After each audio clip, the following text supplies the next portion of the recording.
I didn't think you would have the guts to face me after your betrayal. There, but you didn't give me any choice. You are hired to do one thing. Call me one more time and I'll cut ties with you. Things are getting tight. Tell your daughter. Try me, Pekara. What? Motto.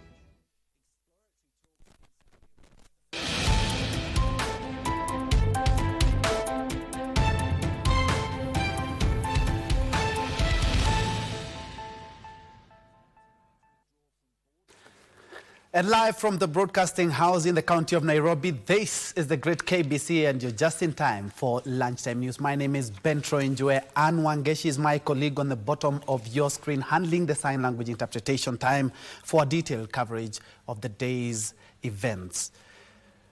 Remember, we're also live on our social media spaces, so kindly check them out, not forgetting our KBC digital app. We begin in the corridors of justice, where Sarah Wairimu, the widow of the late Tob Cohen, has suffered a legal setback after the High Court in Kibra denied her bail. Sarah, who has been in remand at the Langata Women Prison, had pleaded with the court to conditionally release her as she battles allegations of involvement in the murder of the Dutch. In her ruling, Justice Diana Kavetsa stated that she was convinced Wairimu's release could interfere with the case, and in particular before the testimony of two key prosecution witnesses. As a result, the court ordered that Wairimu remain in custody until the two witnesses who will testify in camera have given their statements.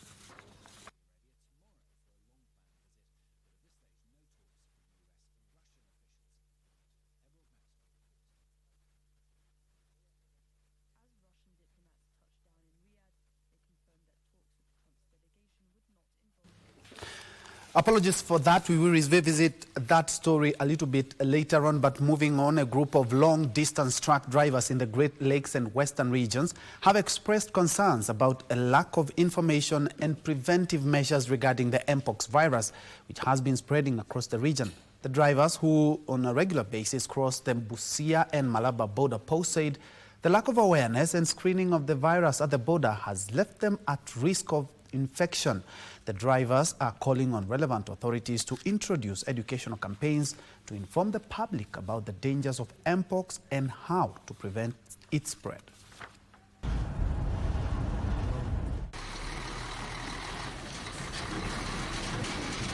Ningeomba tu serikali yetu ya Kenya waweke mikakati ya kupima sisi hasa madrivers wenye tunaenda nje ya nchi na wenye wanatoka nje kuingia nchi yetu ya Kenya, ndio tuwe tunaweza kujikinga.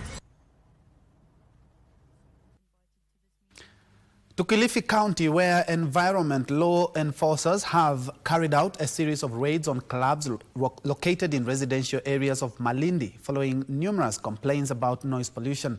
These raids come after repeated non-compliance from clubs, despite multiple warnings to adhere to noise regulations. For over 3 years, residents in the area, led by local advocate Nicholas Ranford, have voiced their frustrations over the disruptive noise emanating from nearby entertainment venues. Environment law enforcers observed that strict legal action will be taken against club owners who fail to meet the noise limits set by local regulations. Noise that starts to take place at 10:30 at night and goes on till 2:30 in the morning. Nobody can sleep. Our staff no longer wish to be in the staff house. They want to go home to their villages because they have to work the next day, and they're unable to do that work if they spend half the night awake. Kwa hapa kumwambia Mr. Nicholas na wale residents wote wako hapa. Right now tukitoka hapa tunaenda kwa hiyo club na tunaenda kusimamisha hiyo music na kesho tutawaserve na order. Hii iwe ni onyo kwa wale mtu yote ambao wanatumia kipaza sauti usiku. Iwe ni pale maombi, iwe ni sherehe, iwe ni harusi, huwa kuna special license mtu anaenda kuchukua. Kama hauna hiyo special license, ikifika saa 5 usiku, sauti yoyote ile ambayo inasumbua jirani haikubaliki.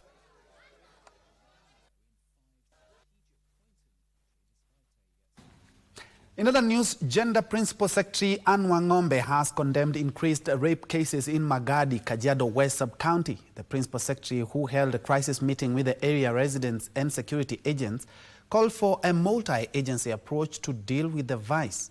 According to Magadi Police Station records, 4 defilement and 3 rape cases have been reported in the last 2 months alone. Among the victims is an 85-year-old woman. Security apparatus have been urged to move with speed to bring the perpetrators to book.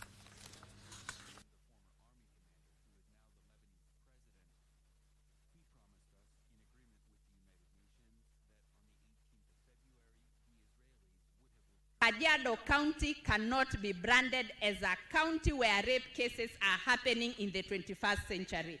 I will be in the forefront to fight that no stone will be unturned. Tutahakikisha wote ambao wanafanya vitu hivi tumewaleta into books. We are going to follow this matter very closely, and failure to catch these people will be blamed on the Nyubakumi, will be blamed on Gao. So let's all work together. And please, Nyubakumi, Gao, let us encourage the people of Kajiado to come out and report these cases. Sometimes they fail to report because they fear, they don't quite understand the structures, and sometimes they think that some of these practices are normal. They are not normal.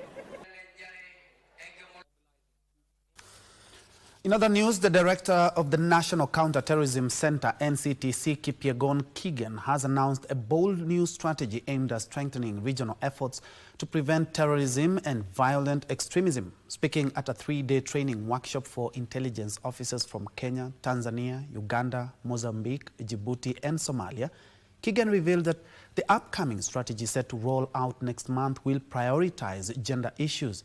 It will focus on the involvement of women and girls in countering radicalization while promoting greater participation from men, youth, and minority groups. The workshop is organized in partnership with the United Nations Office of Counterterrorism and the Intergovernmental Authority on Development, IGAD, Center for Excellence. We are currently working on a new strategy, SNCTC, which will be launched very soon. Having learned from our previous strategy that was running up to 2024, this one will run up to 2025, 2030. And we've really taken into consideration the role of gender issues, particularly women, girls, and even we're not disregarding the boys and the men. So we realize that this is an issue for us. This TOT will be key as we seek to roll out our new strategy beginning any time from now, maybe even next month. Residents in Kajiado County will now be involved in approval of building plans in a bid to streamline urban planning. This follows a memorandum of engagement between the devolved unit and Kajiado County Alliance of Residents Associations.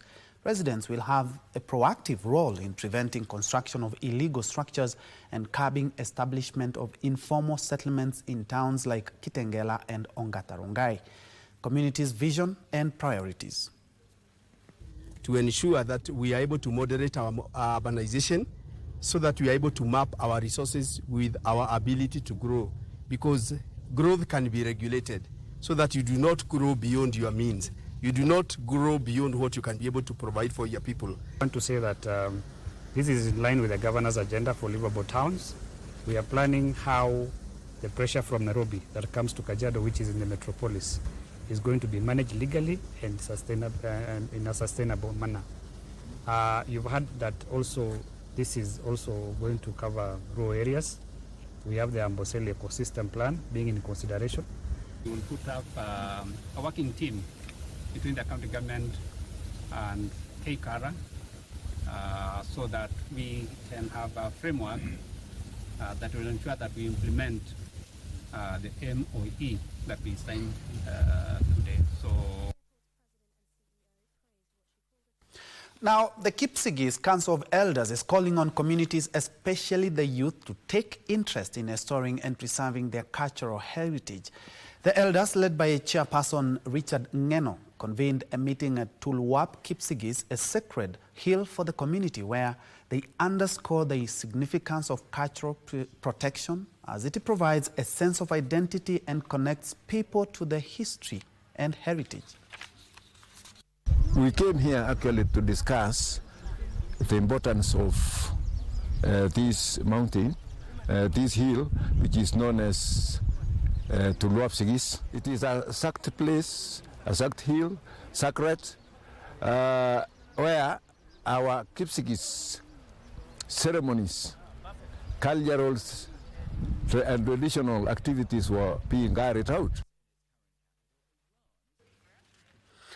Moving on, the Kenya Medical Practitioners, Pharmacists and Dentists Union, KMPDU, has issued a 14-day strike notice to the county government of Kericho, citing non-implementation of agreements on the scheme of service, collective bargaining agreement, CBA, and return to work formula signed on May the 4th, 2023.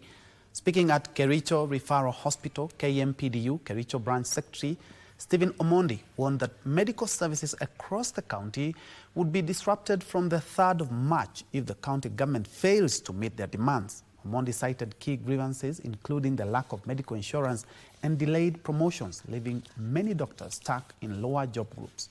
He urged the county administration to act swiftly to prevent a health crisis. We have given the county enough time, and we now think it's now time for them to act, and we'll be therefore withdrawing our services from 3rd March at midnight. The issues at hand that we found to be of serious concern to our members is the issue of medical cover. As doctors, Kericho County does not have a comprehensive medical cover for its doctors, despite the fact that they provide the service of being healthcare workers and doctors. In other news, Machakos County government has announced its official migration to cashless revenue collection system. The move aims to close loopholes in revenue collection and improve its efficiency. Machakos CEC in charge of finance, revenue management and economics, Onesmus Kuyu, says that the cashless payment system is already proving efficient, improving the county's own source revenue.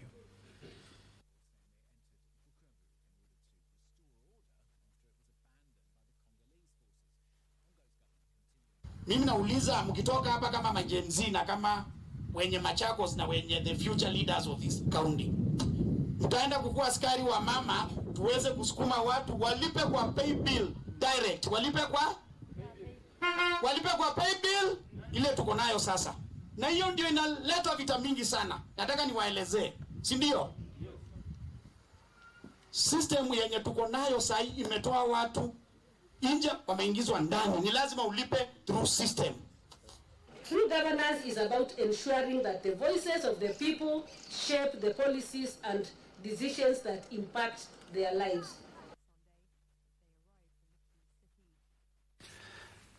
From Machakos to West Pokot, where Governor Simon Kachapin is appealing for an increase in the number of National Police reservists in the area from the current 200 to 500 to boost the security patrols across the volatile borders prone to banditry. Attributing the relative calm being enjoyed in the North Rift region to the combined efforts of all security organs, the governor said National Police reservists should live in camps with the regular police to assist in mapping out the terrain used by cattle rustlers and enhance combined border patrols. The governor made the remarks while addressing journalists in West Pokot County headquarters. Kiongezewa takribani 300 hivi, mimi naona tunaweza kutoshelesha hiyo sehemu, hiyo corridor hiyo ya Takwel mpaka sehemu ile nyanja za juu za sehemu baridi kule Kabushen, ili kwa sababu lengo letu kubwa ni sasa kuweka hawa kwa kambi.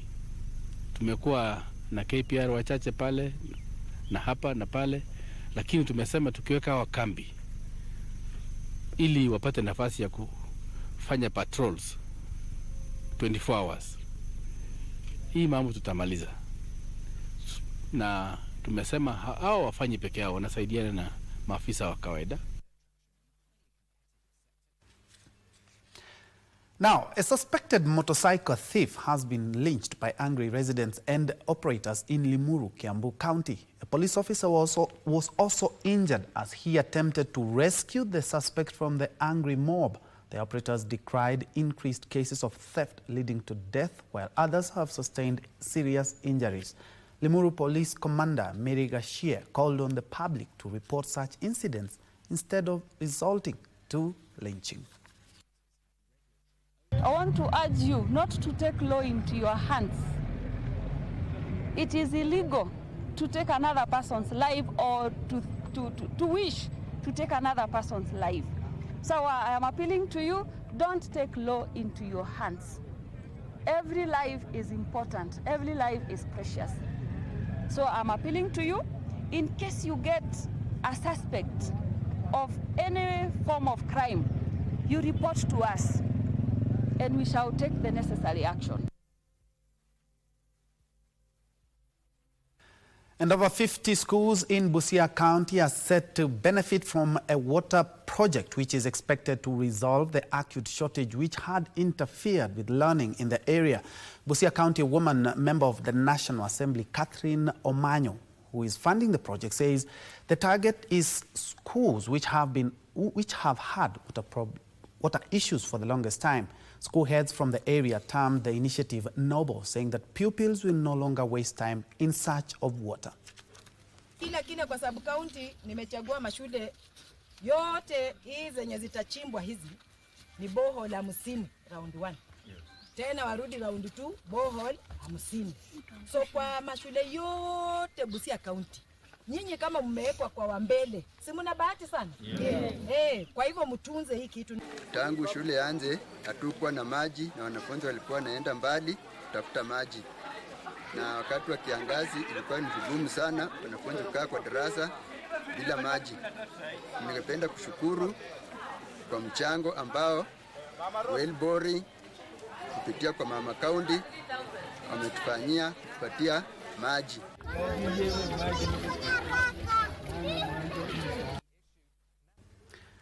Moving on, residents of Tigoni, Kiambu County are protesting against an alleged grabbing of an agricultural training ground by private developers. The angry lot stormed the construction site and demolished a perimeter wall erected around the land. They claim that they were not involved in the decision concerning the subdivision of the 61-acre piece of land by private developers, a land that has for long been an agricultural training ground for the locals.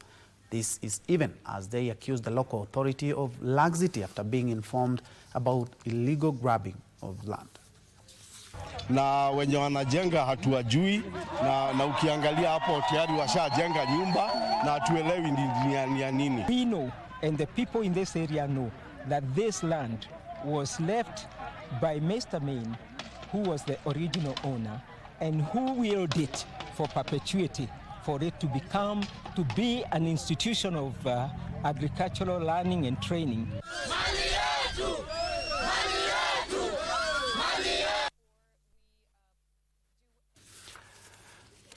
Over 60 women who are victims of female genital mutilation (FGM) will undergo reconstructive surgery in Nairobi, courtesy of a team of doctors under the Mercy Foundation.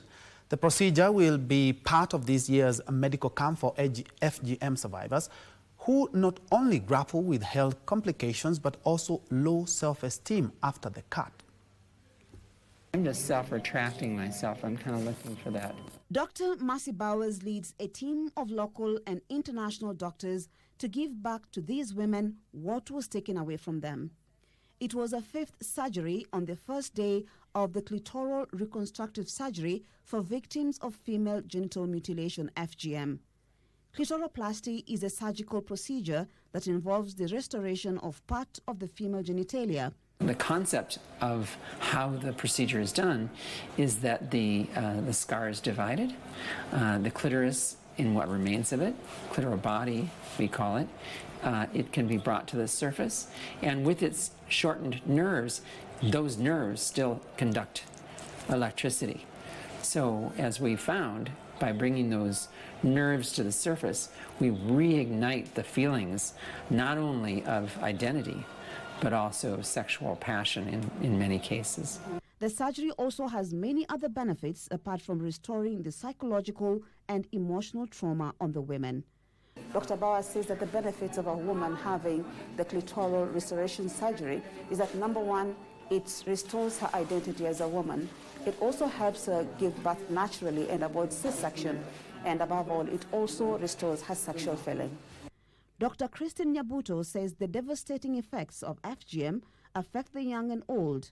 I have screened a patient, 65 years old, 65. The 65-year-old was not coming because they want to gain back their sexual desire or anything. But her statement, she wants to gain back her identity and her dignity.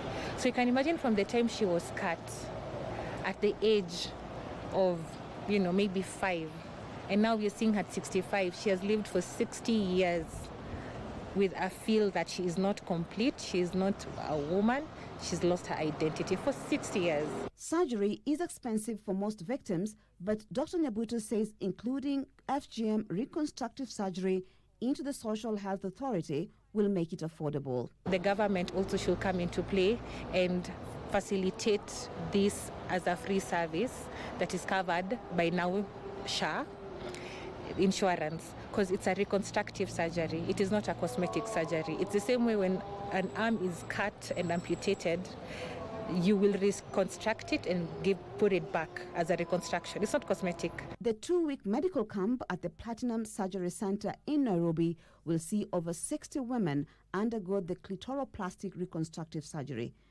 Marie Ambo reporting for the Lunchtime News.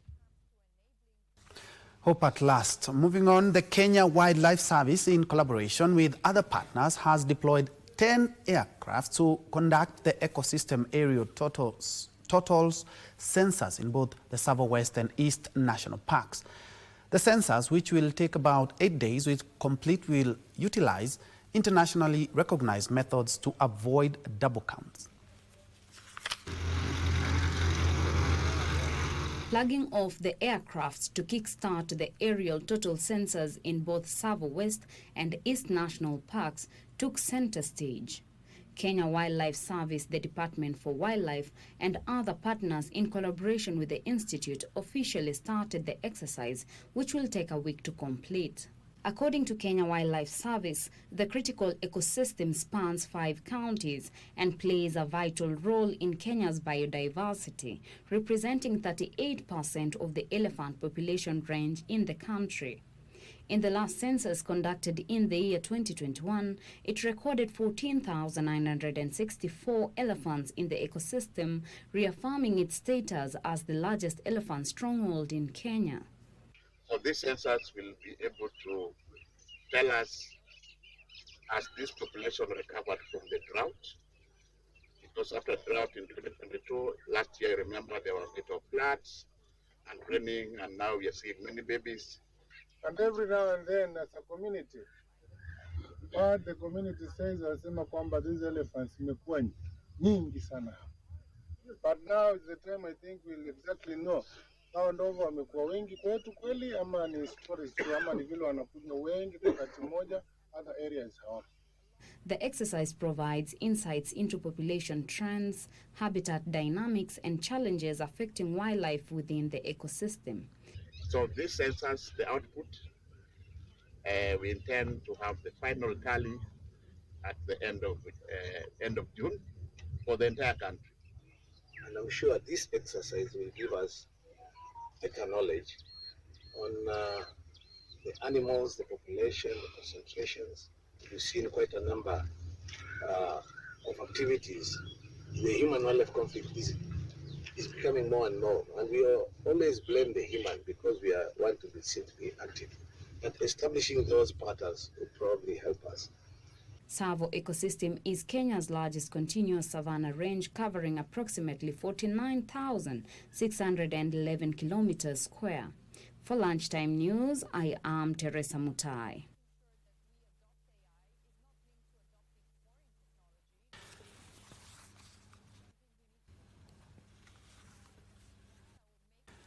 Now, security officers at the Taveta border point in Taita Taveta County have been urged to combat cases of human trafficking along the border to safeguard the security of residents in the region. During a training led by a multi-agency security team, the officers were equipped with the knowledge and tools necessary to identify, prevent, and fight human trafficking in the region. The workshop is part of an ongoing effort by the church and local law enforcement agencies to strengthen partnerships, particularly with officers stationed at key border points like Taveta.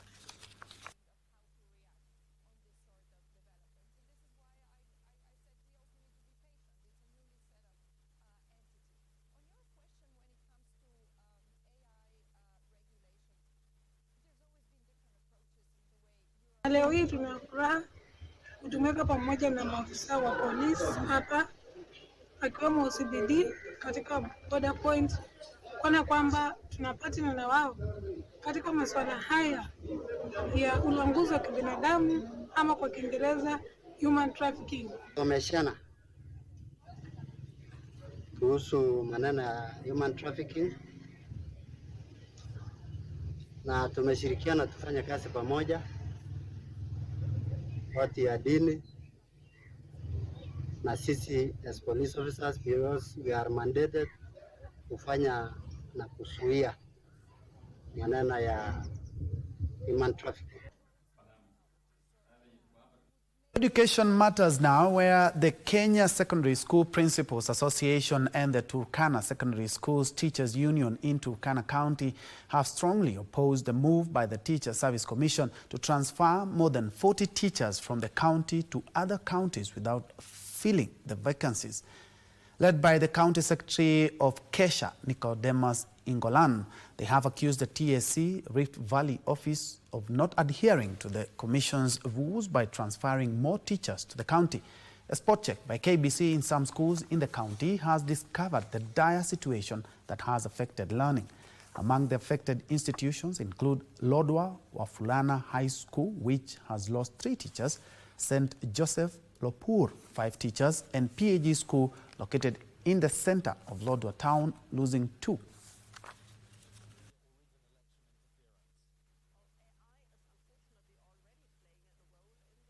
We are puzzled by the manner at which the TSA Regional Director, Rift Valley, is mercilessly exiting teachers from the secondary schools in Turkana County to mostly Elgeyo Marakwet County or Baringo County without following the regular procedure as stipulated in the TSC Act of 2012 on the transfers of post-primary school teachers. You cannot impose a transfer on a teacher without consent.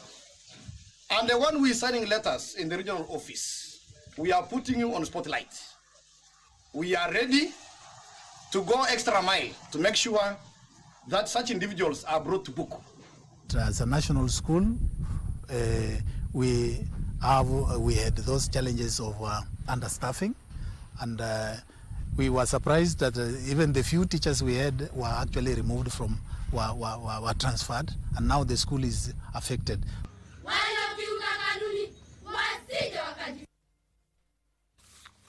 Now, stakeholders involved in the campaign against substance abuse and illicit brews in the central region are calling for concerted efforts in the fight against the vice.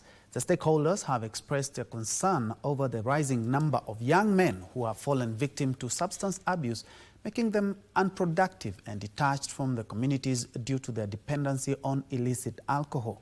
However, a community-based organization has been created to help the addicts recover.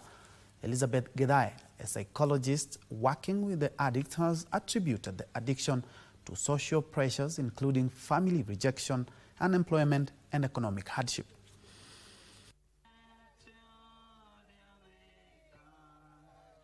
Kutransform ndio wacha ni mambo ya pombe ndio ukue sasa umekuwa soba, haikuangi kazi rahisi. inakuanga ni ngumu, lakini ukiweza kuacha, when you make your decision, ukisema ya kwamba mimi nimemake decision, sitawahi kunywa tena, inakuwa rahisi. Kukiwa na what we call opportunities, ikitokea unapata hauwezi patia mtu wa huku kwetu sababu hakuna yeyote, wote wameadhilika na pombe, so unapata the economy ya huku kwetu imeenda chini sana. We can recreate them, we can have some recreation activities, we don't have to get employed, we can show them the way out or to how to go look for jobs or maybe self-employ them. Sasa nikiwa na 100 nitakunywa na nilewe. Si mimi najua pale nitatoa. Hakuna pombe imeisha hapa. Pengine serikali itusaidie. Hiyo wanauza hiyo pombe, wao wasikwe wasiuze.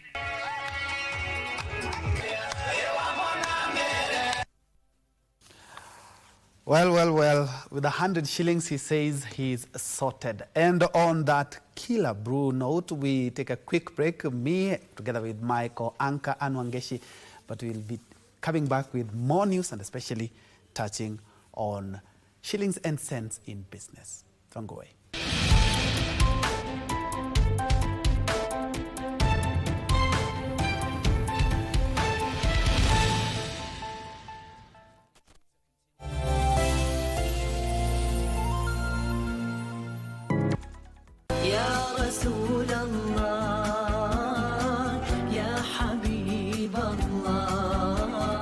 Saum imefaradhishiwa wote ambao ni waumini ili waweze kumcha Allah subhanahu wa ta'ala.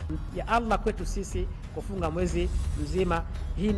Hizi ndizo funga somo za mtume ambao walitangulia kabla ya mtume, na pia na funga ya mtume sallallahu alaihi wasallam, na funga yetu sisi umati Muhammadin.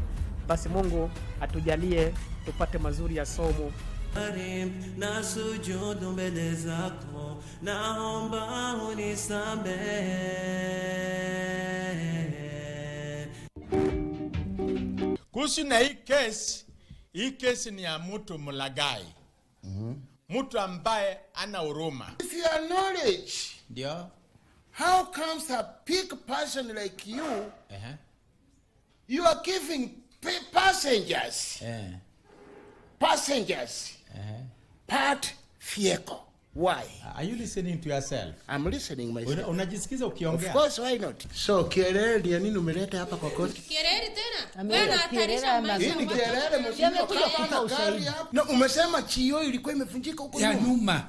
Haki nini wachinga kweli? Kupata na hatia ya kosa hilo na imekufunga kifungo cha miaka 6. Sita. Hesabu 1 2 3 4 5 6. Kwa mtu ana watoto 7 kama mimi.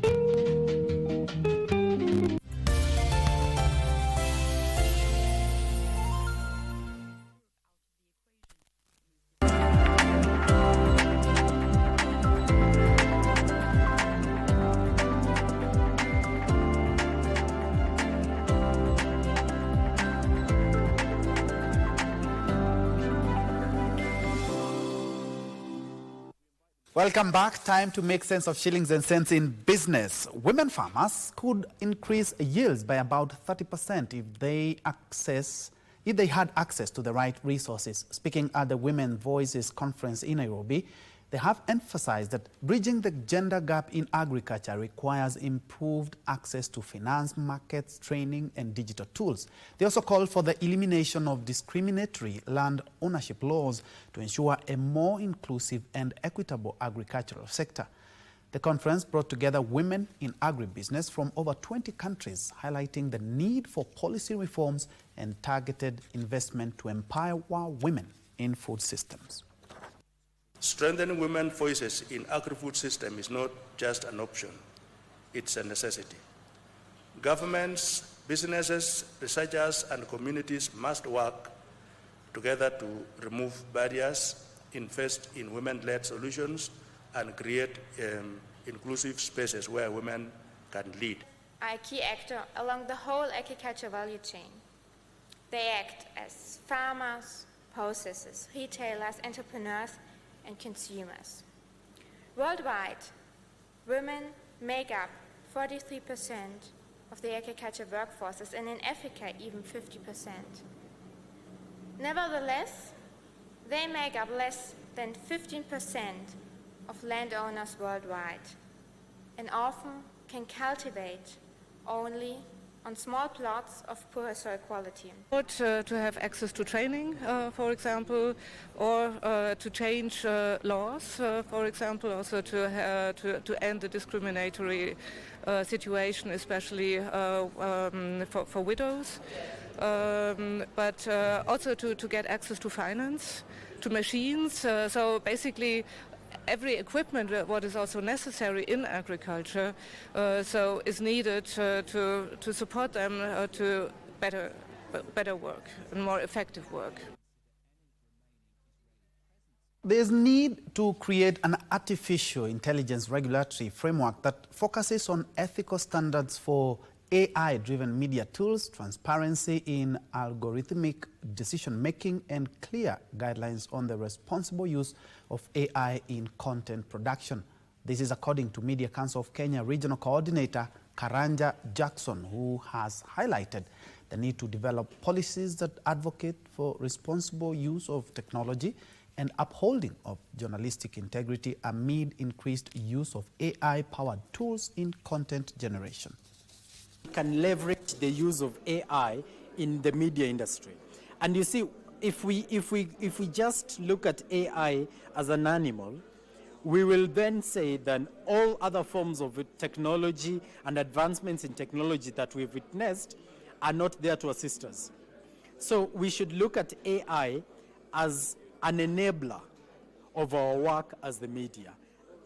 Look at AI as an enabler and not as an animal that has come to take away what we are doing as journalists. This is for us to figure out, like, what can we do that AI cannot do, you know? And that's the thing that I'm coming back with. Regulation that is more thoughtful, training of talent so that you can career-proof, right? And usage, rapid usage of AI tools so that we can create that content online in a way that we all are shaping our narratives online. 100 model Jitume ICT centers of excellence are being set to offer digital skills training and tip the youth about remote work opportunities. Deputy Chief of Staff in the Office of the President, Eliud Owalo, says each county will house 2 model Jitume ICT centers which will mentor and guide ICT digital hubs being established in every ward across Kenya. Initiative to set up Jitume ICT Centers of Excellence is aimed at positioning Kenya as a leader in the business process outsourcing market and tapping the immense income-generating opportunities online. Deputy Chief of Staff in the Executive Office of the President, Eliud Owalo, says each Center of Excellence will be equipped with 100 computing devices. The national government will come in to deploy the devices, that is the computers, connect the internet, facilitate the training of the youth. While presiding over the groundbreaking ceremony of a Model Center of Excellence ICT Hub at Isla Grounds, Siaya County, Owalo said the ICT Hub will train 300 youth in a single shift, with the potential for 2 or 3 shifts per day, ensuring that young people gain the necessary skills to participate in a global 24-hour digital economy. Now we are creating an opportunity for those young boys and girls to learn ICT skills here in the village. Then we connect them to global technological companies and they will be paid. He said each of the 100 ICT hubs is being established with a 26 million shillings investment, covering construction and operationalization costs. Fully funded by the national government. So the one which is going to be established here is fully funded by the national government. The establishment of 100 model ICT hubs is meant to support the running of 1,450 ICT hubs being developed in wards through the allocation of 3% of the annual constituency budget. With the national government CDF working together with the members of parliament, is also going to establish an additional 1,450 ICT hubs. The Digital Hub project aims to change the employment landscape in Kenya by creating jobs and opportunities for digital skills training in rural areas. Alan Oko, Lunchtime News. Further afield, Meta plans to build 50,000 kilometers of undersea cable across the world, connecting the US, India, South Africa, Brazil, and other regions. Here are the details of this and other stories making headlines from other parts of the world. The undersea cable will be the longest to date that uses a 24-fiber pair system, giving it a higher capacity. Undersea cables have become increasingly important as they provide the means to power a variety of digital services and transfer data worldwide at speed. One regularly cited statistic suggests that about 95% of the world's internet traffic is transferred through undersea cables. Telecommunications market research firm Telegeography says there are currently more than 600 publicly known undersea cable systems worldwide. Meanwhile, China has installed over 13 million electric vehicles charging units nationwide, marking a whopping 49.1% increase year-on-year. In January 2025 alone, 395,000 new units were added, bringing the total count to 13.21 million charging stations. A large portion of this growth came from public charging, with 181,000 new units installed last month, representing a 222.5% increase year-on-year. The number of private charging poles grew by 214,000 units nationwide, a more modest 2.9% increase year-on-year. Finally, the Trump administration has begun firing hundreds of Federal Aviation Administration employees, according to the Professional Aviation Safety Specialist Union, weeks after a fatal mid-air plane collision in Washington, D.C. Several hundreds of the agency's probationary workers, who have generally been in their positions for less than a year, received the news via email late on Friday night. The retrenchment are a part of a cost-cutting drive driven by Elon Musk's Department of Government Efficiency that aims to drastically cut the federal workforce. The aviation union called the firings shameful and said they will increase the workload and place new responsibilities on a workforce that is already stretched thin.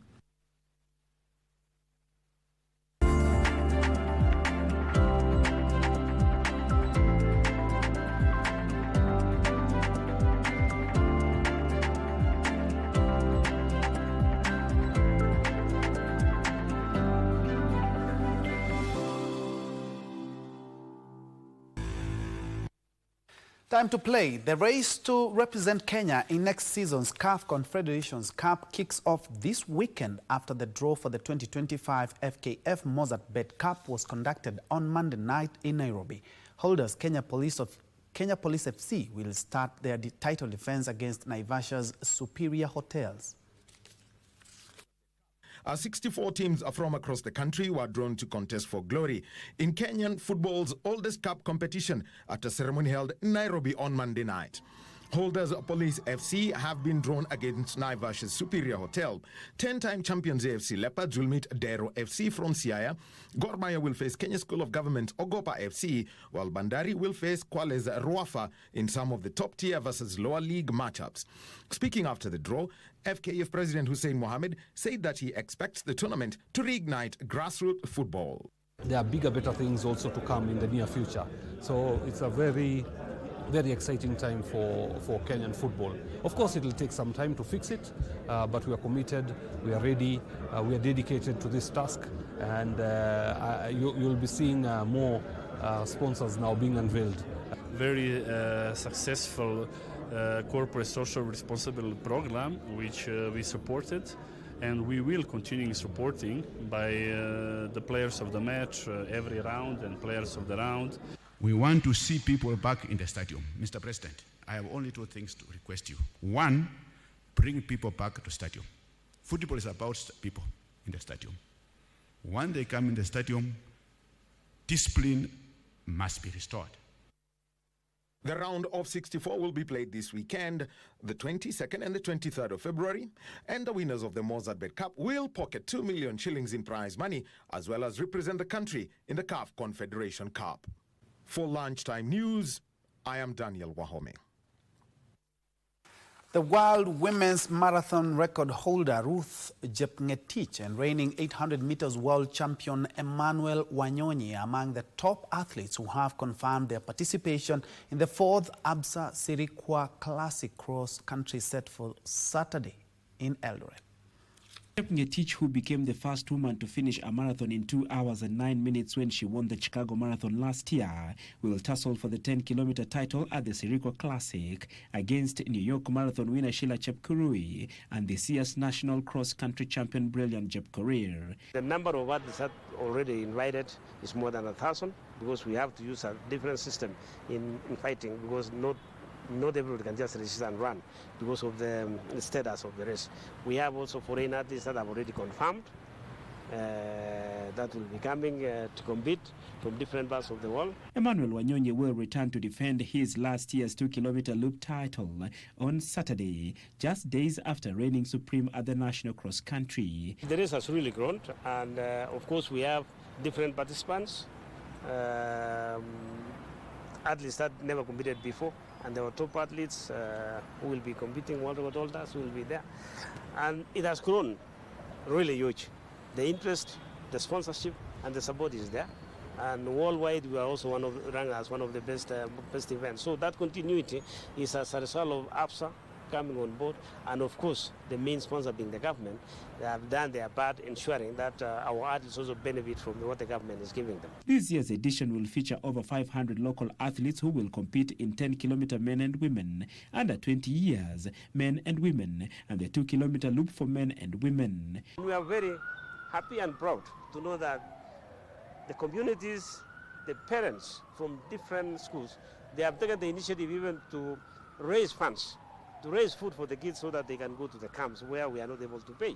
And that's what we really wanted, to make sure that this thing also is owned by the families, is owned by the communities, that they are part and parcel of the development of the sports. They are aware. If you go to every competition now in Old parents are always there. Until now, we have to arrange even competitions for them. Winners of the 10-kilometer races will be rewarded $6,000, silver medalists $5,000, while bronze medalists will pocket $4,000. KBC is our studio, is our radio, is our TV. The APSA Sirikwa Classic World Cross Country Tour is a gold label event that was introduced in the World Athletics calendar in 2022 and is held at the Lobo Village in Kapsaret, Eldoret. Bandari FC have acquired 4 players as the transfer season window closes with 13 matches remaining in the 2024-2025 FKF Premier League season. 2 of the 4 players were drawn from foreign clubs, while the 2 others were signed from local clubs. Newly acquired players who have signed contracts with Bandari are John Mark Makwata from Coastal Union in Tanzania, Kibwana Dennis Nganga from Zanaco Football Club in Zambia, Clifford Ouma from City Stars, and Ali Halafu from Congo Boys Football Club in Division 1. Despite their shock 3-2 defeat to Talanta over the weekend, Bandari are currently 6th on the FKF Premier League table with 32 points collected from 21 matches. Tunaendelea na tuna imani vile timu ambavyo tumeiweka saizi tutaweza kufanya katika malengo yaliyobakia. Tutachangia sana na experience kwanza. Ndio tumewajoin kwa training, tumeona wengi wao pia ni wadogo. Kuna vitu kadhaa hawajazoea. With the adapt kwa team, I think nitapush venye inawezekana. At least this season Bandari ibebe league. I believe with my experience naweza add something valuable kwa team. Na the end of the season we all try to achieve something great. Na feel mzuri sana. Hiyo ni hatua moja kubwa, Mungu amenijalia nimetimiza malengo yangu. Ni kitu chenye kwa ninakitafuta sana kucheza Premier na nashukuru nimefaulu. Meanwhile, the second edition of the Tujiamini initiative has been launched with SportPesa pumping into the project 70 million shillings that will go into supporting the growth and development of talented individuals and teams' ambitions. With a restructured awards model, the 2025 festival commenced with a heartening community outreach initiative in Dandora. On the festival's final day, Kwale United were crowned the national champions. Eldoret FC finished second, while Central Region's Galacticos FC finished third. The 3 pocketed 100,000, 75,000 and 50,000 shillings respectively. Hiyo jani yenu haishi hapa. Kama SportPesa tuna recognize talents, tunawapatia platform, tunataka mpande juu. Umeona kuna watu wanaenda Dubai kufanya cycling. Kuna watu wametravel pia kufanya athletics na wameanzia tu hapa kwa tujiamini. Sisi tutaendelea kusupport na tutaendelea kuiongeza. Tunajua 2025 itakuwa kubwa. Tukiendelea mbele 2026, 27 zote zitakuwa kubwa. The official launch of the new structure and vision for Tujiamini 2025 revealed that community-owned and led projects would take precedence as the gold category award every month with 1 million shillings allocation. Further afield, Leeds United came from behind to beat Sunderland 2-1 last night at Eland Road to take the pole position in the championship with 72 points. Wilson Isidores opened the score sheet for Sunderland in the 32nd minute as Leeds tried to level matters in the first half in vain. Their players' prayers were, however, answered by substitute striker Pascal Struij, who scored a brace in the 78th and 95th minutes to stretch the unbeaten run to 15 games as Sunderland promotion dreams remain distant.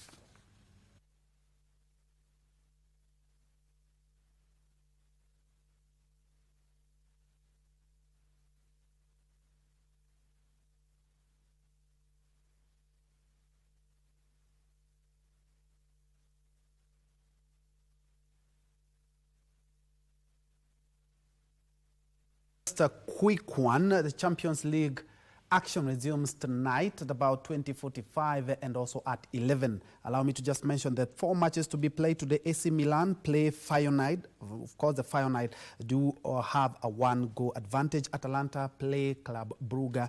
Bayern Munich from Germany play Celtics.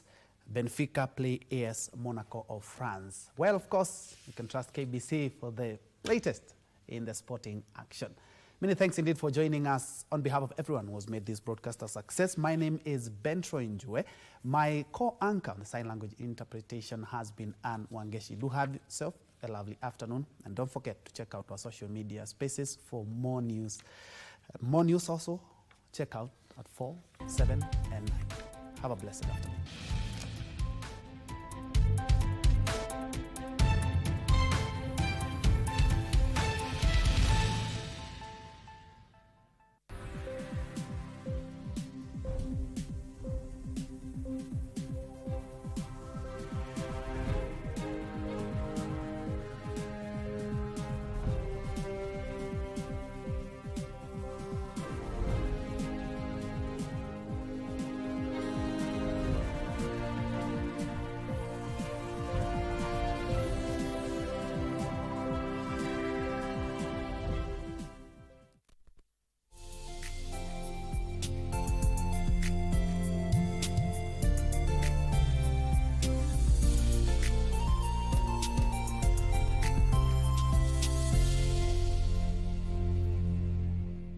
Mtazamaji, tumekuandalia taarifa zinazogonga vichwa vya vyombo vya habari kutoka hapa jijini Nairobi na pia mashinani. Wanahabari zaidi ya ubora wao wako ange kukuletea habari pindi zinapochipuka kutoka pembe zote za Kenya.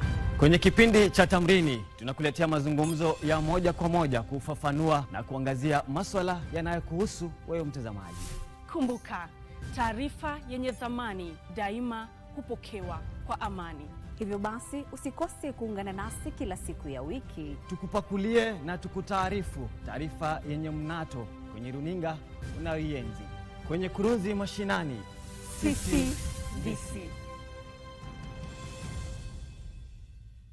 The young generation awakens on Y254, the leading youth TV station in Kenya. We treat you to current affairs, entrepreneurship, health, and human interest conversations. It's art, it's culture. Movies, gossip and trends, sports, drama. We bring you a vibe like no other, straight to your living room. To keep you informed, inspired, entertained, and most of all, refreshed. We are such a vibe. Y254. Imagine. Kuhusu na hii kesi ni ya mtu mlagai. Mtu ambaye ana huruma. If you acknowledge How comes a big person like you, you are giving passengers, part vehicle? Why? Are you listening to yourself? I'm listening myself. Unajisikiza ukiongea? Of course, why not? So, kielele ndio nini umeleta hapa kwa koti? Kielele tena? Wewe unahatarisha maisha. Hii ni kielele Yamekuja kupa ushahidi. Na umesema chio ilikuwa imevunjika huko nyuma. Haki nini wachinga kweli? Kupata na hatia ya kosa hilo na imekufunga kifungo cha miaka 6. Sita. Hesabu 1 2 3 4 5 6. Kwa mtu ana watoto 7 kama mimi.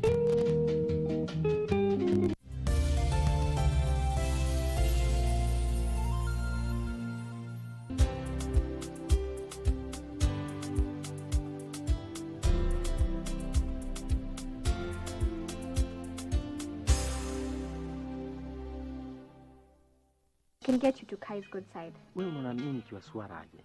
Really, you can be that careless even after what you've gone through?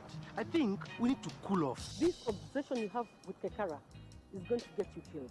Your daughter is more trouble than you realize. I forbid you from going to that old man's compound. Unaona hii tabia yako ya babako imekufanya mpaka you're not even thinking straight. Please don't try bring a dead man into this conversation. I didn't think you would have the guts to face me after your betrayal. Yeah, but you didn't give me any choice. You are hired to do one thing. Call me one more time and I'll cut ties with you. Things are getting tight. Tell your daughter. Try me, Kekara. What? Moto.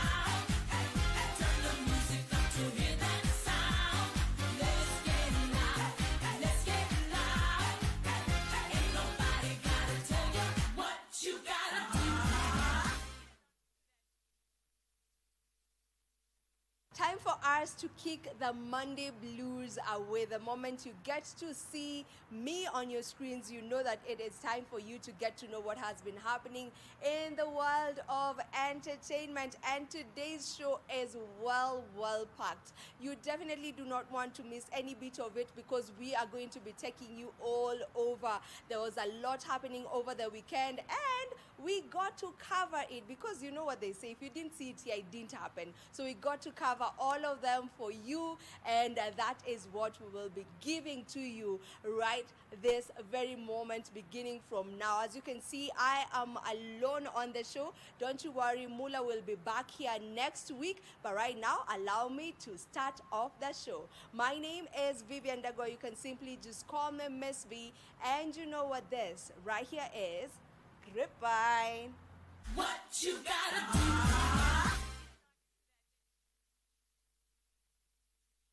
We kickstart the show with an event that was really inviting and exciting at the same time. I mean, what do you expect? When you talk about jazz music, you definitely know that you will have a good time, especially if you are a jazz music lover. Now, jazz music enthusiasts got to fill up the carnival grounds for that particular event, which is the Bob Collymore International Jazz Festival.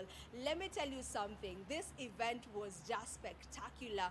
We had acts from Kenya, acts from Germany, performers from Mozambique, as well as Barbados. And let me not tell too much about it. How about you just get to experience it through our lens?